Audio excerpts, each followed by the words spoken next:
Hello everyone, today I will be doing a tutorial about Laravel templating.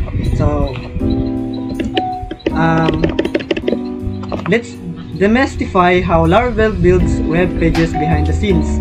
This guide is designed for beginners who want to understand the essential flow of Laravel application, from handling requests to rendering views. We'll walk through 4 key components: controllers, routes, views, and layouts. Each plays a distinct role, and together they form the backbone of dynamic content delivery in Laravel. So before we proceed to our tutorial, let me introduce myself first. My name is Charlie Mangyao, and I am a second year computer science student. First, let's create content.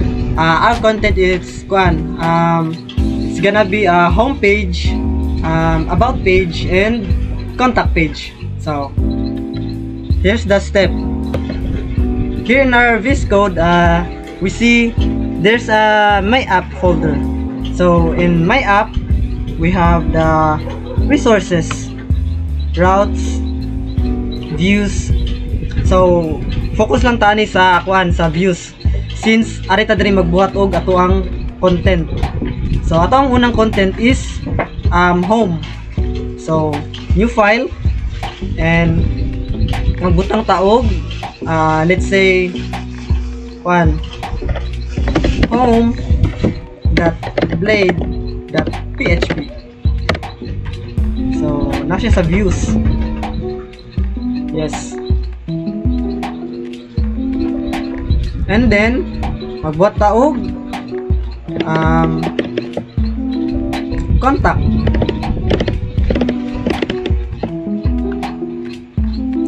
Balik ka diri, new file, contact.blade.php. Lastly, mataog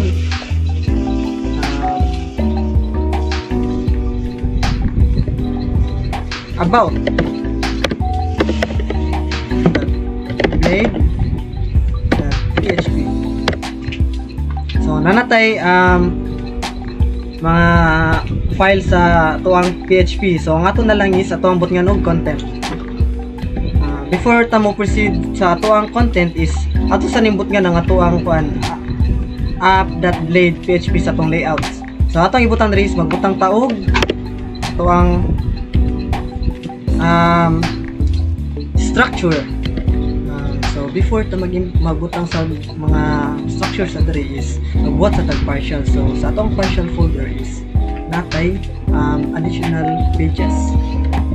So sa atong additional pages is natay for instance mag-add ta og tawag og header and footer. So it is essential man sa atong web page nga dili lang about contact o home ang atong makita sa atong website. So kailangan sad nga nasa tay navigation bar.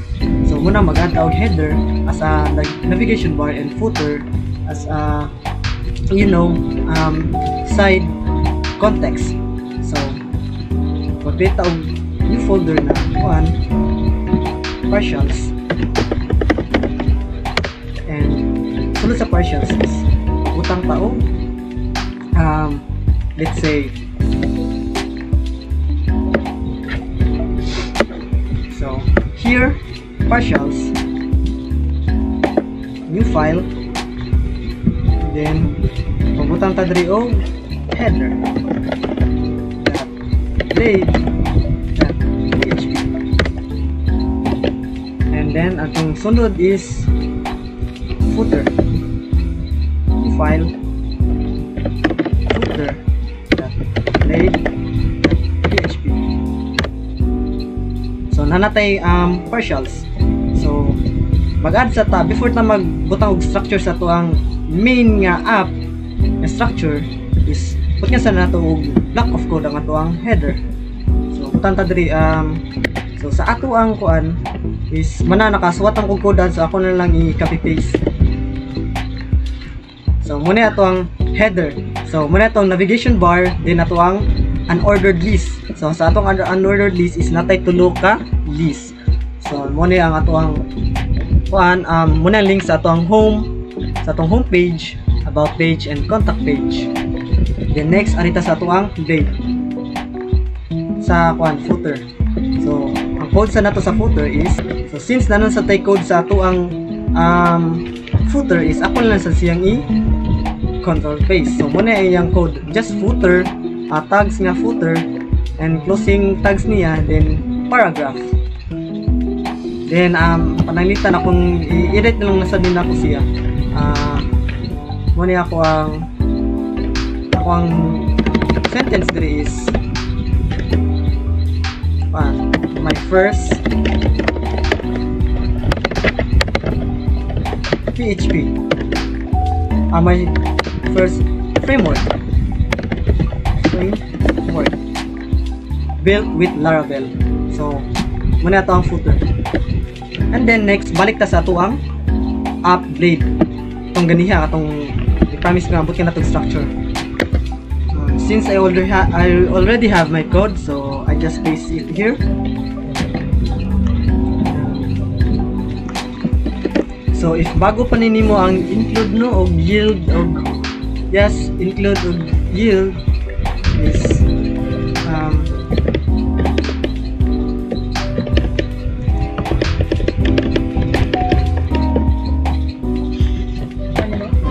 so include is just if familiar mo sa OOP is ang include is reusable ra ni siya nga method nagikan sa ato ang partials na folder then ang iyang header same ra gyapon ni siya sa atong partials na footer na galing ra gyapon siya sa folder diari. Then ato siyang gi-call out para atong ma-use ang ato ang code diari, di ba? As you notice na tay footer diri and header, then after na ato siyang gi-call out para ma-reusable na to ato ang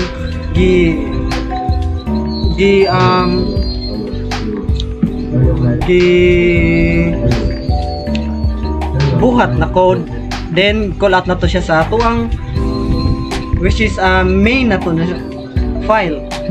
So we have the namoy na di ma-familiar na ning yield is same ra gyapon ni ang yield, but as for the moment wala pa tay content na file.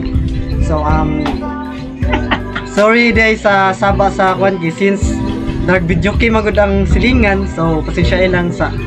So ang yield is iyang gi-reuse ang ato ang structure dito sa atong section. Since wala pa man mo kita sa atong section nga atong layouts diari, so diari na-create na ko og layouts na file which is kani same ra gihapon. So atong layouts is wala pa tay block of code diari, as you can see. Okay, ato pa siya og butngan. So ato ang home.blade.php asa to na siyang butngan og code since it takes a lot of time nga magsuwat pa ko diri, so ako na lang ilarguhon na lang. So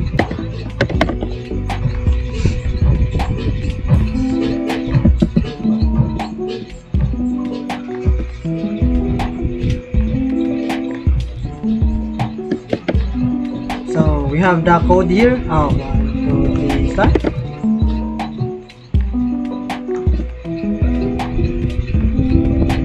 As you can see, welcome to Charlie landing page. This is a simple Laravel landing page to showcase routing and views and champion. So muna akong pasabot sa section na to is natay name na content, and then as you can see atong gi-extend siya sa layouts. It means ato ni siyang i-direct sa atong layout app. So asa atong layout muna atong layout, then sa atong layout is natay partial. So our partial sa to is natay app.blade. Sa app.blade is muna ni atong gi-yield ang ato ang content. So unsa na sa atong content is katong nasa ato ang